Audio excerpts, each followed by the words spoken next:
صدر عارف علوی نے خط نہ لکھنے پر الیکشن کمیشن پر ناراضگی کا اظہار کرتے ہوئے الیکشن پر مشاورت کے لیے چیف الیکشن کمشنر کو ایک اور خط لکھا ہے۔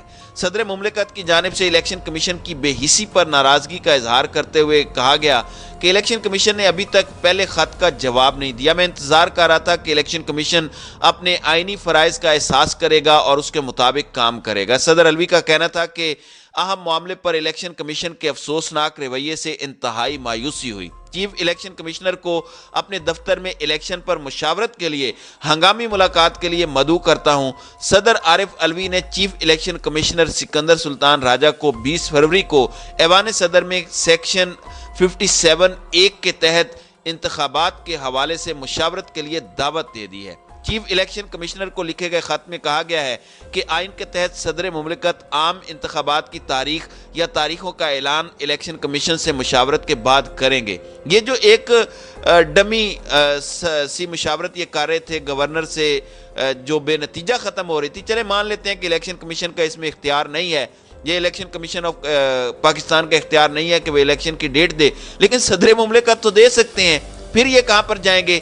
پھر یہ لاہور ہائی کورٹ کے اندر اپنے موقف کا دفاع اور تمام تر وارداتیں ڈالنے کی جو پلاننگ کر رہے ہیں اس پلاننگ کو کہاں پر لے جائیں گے؟ اچھا، اب معاملہ بڑا دلچسپ ہے۔ دو بڑی اہم ڈیولپمنٹس آپ کے سامنے رکھنی ہے۔ سپریم کورٹ نے سابق سی سی پی او لاہور غلام محمود ڈوگر کے ٹرانسفر کا آرڈر بھی معطل کیا ہے۔ سپریم کورٹ کے جسٹس اعجاز الاحسن کی سربراہی میں 3 رکنی بینچ نے فیصلہ سنایا جس میں لاہور پولیس کے سابق چیف غلام محمود ڈوگر کے تبادلے کا آرڈر معطل کیا گیا ہے۔ عدالت نے کہا کہ پنجاب میں تقرر اور تبادلے کا معاملہ سپریم کورٹ کے 5 رکنی بینچ کے سامنے زیر التوا ہے۔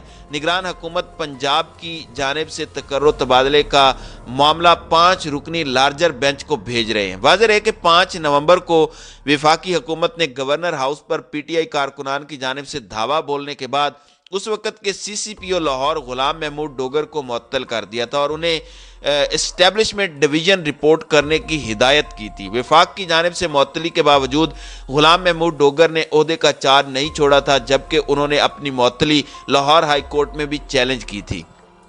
اس وقت کی پنجاب حکومت نے بھی غلام محمود کی خدمات وفاق کو دینے سے انکار کیا تھا، جس پر وفاقی حکومت نے سی سی پی او کو ایک وارننگ لیٹر بھی جاری کیا تھا۔ تاہم بعد میں یہ معاملہ سپریم کورٹ جا پہنچا، جس کے بعد عدالت عظمیٰ نے غلام محمود ڈوگر کو واپس عہدے پر بحال کیا۔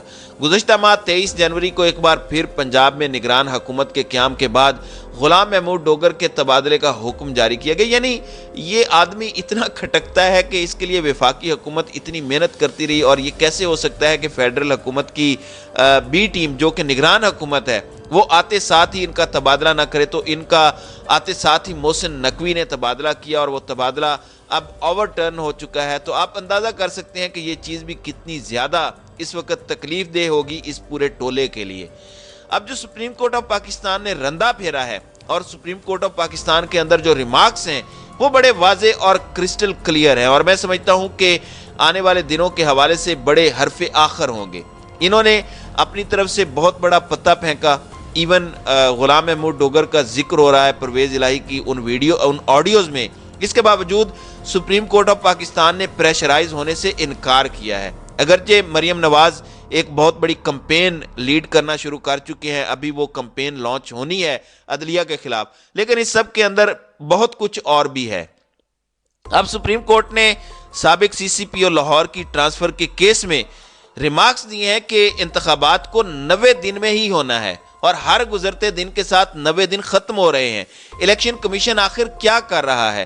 الیکشن کمیشن کا واحد کام الیکشن کرانا ہے، اور وہ اس کے لیے بھی مزید وقت مانگ رہا ہے۔ یاد ہوگا آپ کو کمیشن یہی کمیشن تھا جب قاسم سوری کی رولنگ پر انہوں نے نومبر میں الیکشن کرانے کا کہہ دیا تھا۔ اب سپریم کورٹ میں سابق سی سی پی او لاہور غلام محمود ڈوگر کی ٹرانسفر کے کیس کی سماعت ہوئی، جس دوران عدالت نے چیف الیکشن کمشنر کی طلبی سے متعلق استفسار کیا۔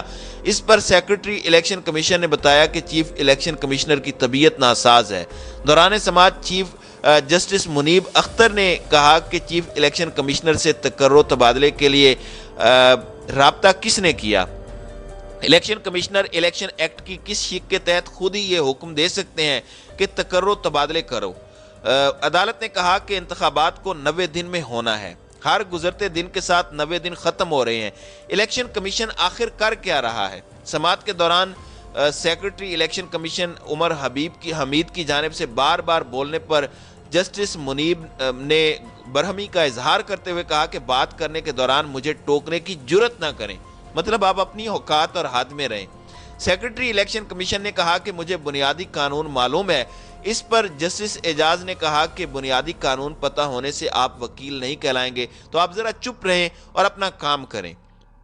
عدالت نے کہا کہ الیکشن کمیشن کا واحد کام 90 دن میں انتخابات کرانا ہے اور 90 دن ختم ہونے ہیں اور الیکشن کمیشن مزید وقت مانگ رہا ہے۔ الیکشن کمیشن کا کام ہی شفاف انتخابات کرانا ہے، اس کے لیے بھی وقت مانگ رہے ہیں۔ بعد ازاں عدالت نے 90 دنوں میں انتخابات نہ کرانے کے خلاف درخواست پر سماعت سے انکار کر دیا اور سابق سی سی پی او لاہور غلام محمود ڈوگر کی ٹرانسفر کا کیس بھی نپٹا دیا۔ ابھی چونکہ یہ معاملہ آرام سے اوپر جائے گا اور اگر یہ مزید ہیلے بہانے اپناتے ہیں، اگر یہ مزید معاملات اپنے ہاتھ میں لینے کی کوشش کرتے ہیں اور اس طرح سے کوئی نئی قسم کی واردات ڈالنے کی کوشش کرتے ہیں، تو پھر تو ایک الگ چیز ہے۔ پھر سپریم کورٹ آف پاکستان کا دروازہ نہ کھلے، یہ کیسے ہو سکتا ہے؟ اس وقت ایک پوری کمپین تیار کر لی گئی ہے۔ وکلاء کی جانب سے بھی آئین شکنی کی صورت میں رد عمل آئے گا، کیونکہ یہ تحریک پھر پاکستان تحریک انصاف کی الیکشن کراؤ ملک بچاؤ تحریک نہیں ہوگی، یہ آئین بچاؤ تحریک ہوگی۔ اور آئین پر عمل درآمد اگر رکتا ہے تو نہ صرف کانسٹیٹیوشنل وائلیشن ہوگی بلکہ یہ غداری کے مرتکب ہونے جا رہے ہیں اور آرٹیکل 6 کی ننگی تلوار ان تمام تر لوگوں کے سروں پر لٹکے گی جو اس میں شامل ہوں گے۔ اب دیکھتے ہیں کہ آئندہ آنے والے دنوں میں کیا ہوتا ہے۔ تو ناظرین کرام، آپ کی اس ویڈیو کے حوالے سے کیا رائے ہے؟ اب اپنی رائے کا اظہار کامنٹ سیکشن میں ضرور کیجیے گا۔